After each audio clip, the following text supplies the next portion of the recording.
Science of Mind by Ernest Holmes. This is for February 22nd, read by Jean Perkel. Subjective law. We should grasp the idea of universal subjectivity, the potentiality of all things, the divine creative medium. This is the principle through which we are to demonstrate the healing of the body or of conditions, and it acts accurately and mathematically because it is the law of cause and effect. When we think from conscious intelligence or spirit. The thought then becomes subjectified. It goes into the subconscious mind. What is man's subconscious mind? It is an atmosphere or mental center of universal subjectivity. It is held in our philosophy that there is no such thing as your subjective mind and my subjective mind, meaning two, for this would be duality. But there is such a thing as a subjective state of my thought and of your thought in mind. This should be seen clearly, for here is where psychologically and metaphysics separate, where their interpretations differ. When we think into a universal creative medium, a receptive and plastic medium which surrounds us on all sides, which permeates and flows through us.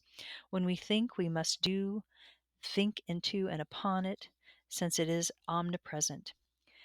As each subjectifies a consciousness about himself, he is surrounding himself with a mental atmosphere, and nothing can enter into this except through the avenues of his own thought.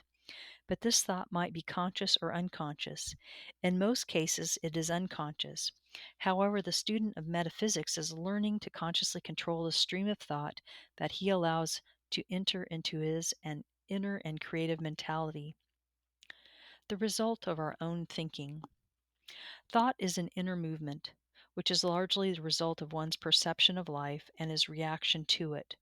Every time this movement takes place, it takes place within mind, upon cause, according to law. We are dealing with the same power that molds the planets and all that is upon them, and the limit of our ability to use this power is not in principle, but it is in our understanding of it. We are dealing with a neutral, creative power, just as we could be in the case of electricity or any other natural force. It is on a higher plane, for it is the power of intelligence. Our thought is an externalization which reach its own level, just as water reaches its own level by its own weight and without effort. This is in line with necessity, for the universe, in order to be at all, must be self existent. By the self existence of the universe is meant a universal. Let me start that over. By the self existence of the universe, is meant a universe which is its own reason for being, a universe which exists by virtue of being itself. All. Each one of us today is the result of the use of he has made of the law, either consciously or unconsciously.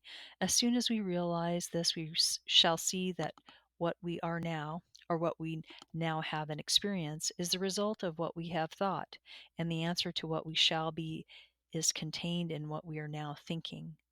For we can change our thinking. Man thinks and supposes that he lets go of those thoughts, that he is finished with them. But such is not the case, for thought becomes subjectified in mind like a seed planted in the soil, and unless neutralized, it stays there and determines the attraction and repulsion in the experience of the one thinking.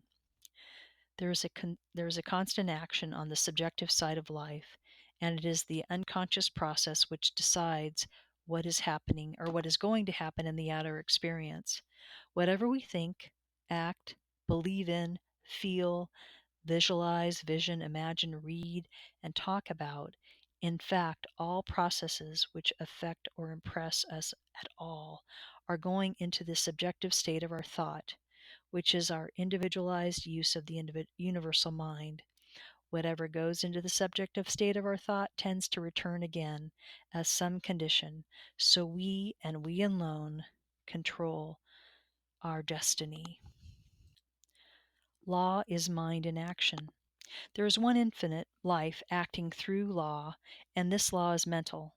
Law is mind in action. We are surrounded by an infinite, subconscious, impersonal, neutral, plastic, and ever present thinking stuff from which all things come, and which, in its original state, permeates and penetrates all things. By impressing our thought upon the substance, we can cause it to produce for us that which we think. Impressing our thought upon it is not an external act, for when we impress our thought upon ourselves, we are thinking into it. This is because this is because of the unity of all mind. Jesus said, "As thou hast believed, so be it done unto thee." Knowing the nature of law, he did not say, "It is done unto you as you wish." He announced the universality of the law when he called it a law of belief.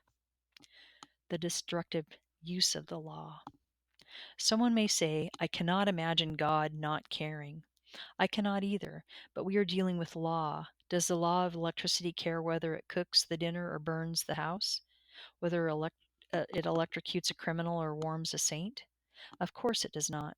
Does the urge which impels people to express care whether a man kneels in ecstasy or lies drunk in the gutter? We are dealing with law, and it follows that since we are dealing with law, it will ultimately bring back to us the result of the forces which we set in motion through it. Consequently, no person who is enlightened would seek to use this law destructively, for he would know that, sooner or later, the very power set in motion by himself would ultimately destroy him. All they can take, the sword shall perish by the sword. The Spirit of Christ is the Spirit which constructively uses the law. The Spirit of Antichrist is the destructive use of the law.